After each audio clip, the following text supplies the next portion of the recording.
एक में कह रहा है कहानी के शीर्षक की सार्थकता स्पष्ट करना है, ठीक है। यानी कि विष के जो पाठ है, ठीक है, विष के जो दांत है उसका माने कहानी का जो शीर्षक दिया हुआ है ना उसके बारे में थोड़ा सा बताना है। देखिएगा हमने लिखा है प्रस्तुत कहानी में लेखक अमीरों की कथा पर व्यंग किया है, ठीक है।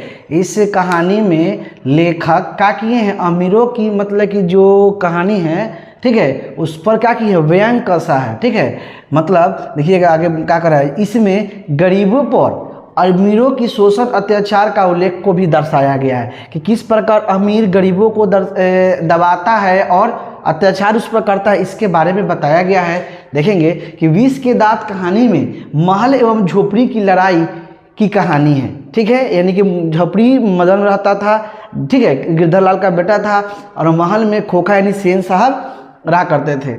बताया गया है कि लड़ाई है जिसमें महल की जीत में हार दिखाई पड़ती है, यानी कि बार बार महल जीत जाता है लेकिन उसकी जीत में क्या दिखाई देती है, हार दिखाई पड़ती है। मदन द्वारा खोखा को पीटने पर उसकी 2 दांत क्या टूट जाती है, ठीक है। अब इससे यही पता चलता है कि जब टूट गया तो मदन पर बहुत अत्याचार हुआ, उसके पिताजी को नौकरी से हटा दिया जाता है। क्या करता है कि गिरधर अपने बेटे को लेकर दूर कहीं चला जाता है, ठीक है। लेकिन इस कहानी के पीछे देखिएगा बताया गया है कि जो अमीरों की प्रदर्शन एवं प्रियता और गरीबों पर अत्याचार का प्रतीक था, ठीक है, जिसमें मदन उसका दांत तोड़ कर क्या किया था कि गरीबों पर हो रहे अत्याचार के विरुद्ध क्या दिया था, चेतावनी दिया था कि इसके बाद से ऐसा वो नहीं करेगा।